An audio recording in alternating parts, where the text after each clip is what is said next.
Dans cette vidéo, je vais vous montrer comment nous garantissons à tous nos clients de trouver un financement pour leur premier investissement locatif. Je vais vous détailler les étapes pour être certain d'obtenir votre financement. Restez bien jusqu'à la fin de cette vidéo pour éviter les erreurs les plus courantes. Je vous donnerai même accès à la fin de cette vidéo au document le plus important à transmettre aux banquiers. Un document utilisé par les investisseurs professionnels, peu utilisé par les débutants et pourtant qui fait toute la différence. Je ne vais pas vous l'apprendre, obtenir son financement pour son projet d'investissement, c'est une étape indispensable. Pourtant, il est fort probable que vous n'ayez pas actuellement la bonne approche et j'aimerais vous faire économiser du temps. Obtenir son financement auprès d'un banquier vous permettra d'augmenter vos revenus mensuels mais également votre patrimoine. Il est donc important de vous y mettre dès que possible. À la fin de cette vidéo, vous serez capable d'aborder le processus de financement dans le bon ordre et d'être certain d'obtenir votre financement. La plus grosse erreur que je vois très souvent, c'est qu'on va tout de suite, avant de commencer le projet, aller voir le banquier. On veut se rassurer, on veut se donner de la confiance et donc avant de commencer à chercher un bien rentable, on va aller voir le banquier pour essayer d'obtenir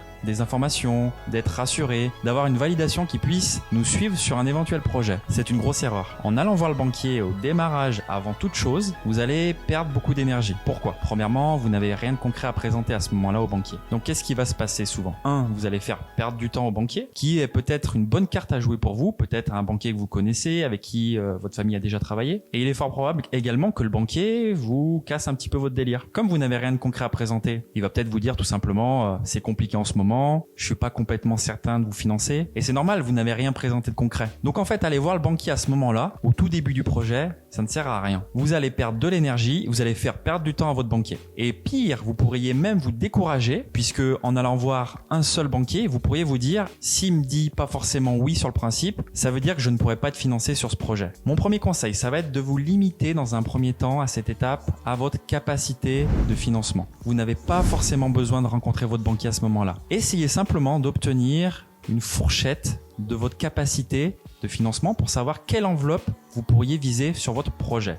C'est amplement suffisant à ce stade. Vous pouvez tout d'abord utiliser des outils en ligne pour avoir une idée de ce que vous pourriez emprunter, mais plus fort encore, je vous recommande de vous rapprocher d'autres investisseurs pour que vous puissiez leur demander quelle enveloppe vous pourriez viser. Ce qu'il faut bien comprendre, c'est que ce fameux taux d'endettement de 35%, c'est pas une loi, c'est plutôt un usage. Il y a des dérogations et bon nombre d'investisseurs dont je fais partie dépassent très largement ce chiffre. Donc là, l'idée, c'est de trouver simplement la fourchette de projets que vous pourriez viser sans prendre trop de risques et en ayant d'une certaine manière un peu la garantie d'obtenir un financement. Admettons maintenant qu'en discutant avec des investisseurs qui ont pu vous aiguiller, vous savez que vous pouvez globalement partir sur un immeuble de rapport de 200 000 euros. On passe maintenant à la deuxième étape et c'est sans doute la plus importante. Vous devez trouver un bien rentable. N'oubliez jamais que le banquier, c'est un partenaire et comme tout partenaire, comme un associé avec lequel vous voudriez travailler, il faut que vous réussissiez à le convaincre. Et une des plus belle carte que vous avez à jouer, c'est d'apporter un projet rentable, un projet qui économiquement est intéressant, un projet sur lequel vous pouvez garantir que vous pourrez générer plusieurs centaines voire plusieurs milliers d'euros par mois. Imaginez simplement l'inverse. Vous arrivez avec un projet bancal, pas rentable, 4% de rentabilité. En montrant le prévisionnel au banquier, on se rend compte que chaque mois vous devez remettre au pot et vous devez rajouter 300 ou 400 euros de votre poche. Est-ce que vous pensez sincèrement que j'aurais envie de vous prêter ? En revanche, si vous arrivez avec un projet solide, avec un projet où vous pouvez me démontrer que chaque mois vous allez générer plusieurs centaines voire plusieurs milliers d'euros par mois grâce par exemple à une stratégie d'exploitation type courte durée ou colocation, est-ce que vous pensez que je serais plus enclin à vous prêter ? Eh bien la réponse est oui. La performance économique d'un investissement est un indicateur très important pour convaincre un banquier. Vous avez trouvé donc un bien rentable, admettons un immeuble de rapport, 11% de rentabilité brute, vous prévoyez de faire de la colocation, de la location courte durée à l'intérieur, on dégage plus de 1000 euros par mois. À ce moment-là, vous pouvez aller voir le banquier. Et là, vous allez être solide parce que vous avez du concret à présenter. Vous avez un projet, vous avez un prévisionnel,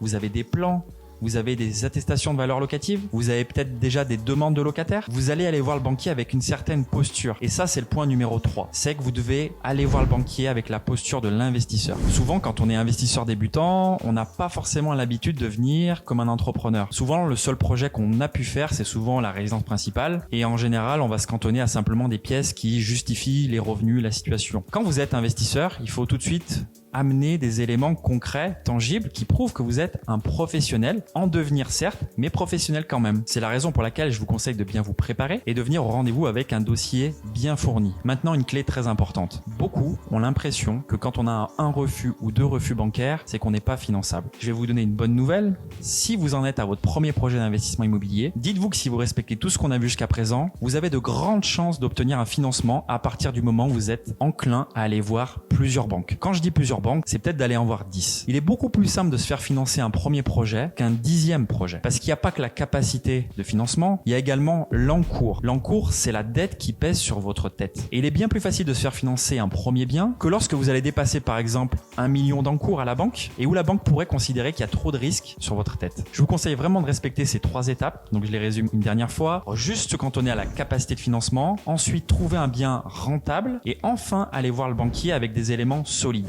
Si vous respectez ça, eh bien vous avez toutes vos chances d'obtenir un financement et de bien démarrer votre parcours d'investisseur. Puisque retenez bien quelque chose, c'est que le premier investissement, s'il est réussi, ça va être votre carte de visite pour pouvoir enchaîner. Et à l'inverse, si vous vous loupez sur le premier investissement, eh bien ça sera un petit peu comme un boulet que vous allez traîner au pied. D'où l'intérêt de bien vous préparer et de bien vous former ou de vous faire accompagner. Comme prévu, je vais vous donner accès au document le plus important pour pouvoir convaincre le banquier en dessous de cette vidéo. Si vous regardez la vidéo depuis la communauté La Liberté par l'immobilier, vous pouvez la télécharger tout de suite en dessous de cette vidéo. Si vous regardez cette vidéo depuis YouTube, vous pouvez rejoindre la communauté pour accéder au document. J'espère que cette vidéo vous aura plu et vous aura aidé surtout. C'est mon objectif principal à travers ces vidéos. Je vous invite à vous abonner si ça vous a plu et je vous dis à très bientôt pour une prochaine vidéo.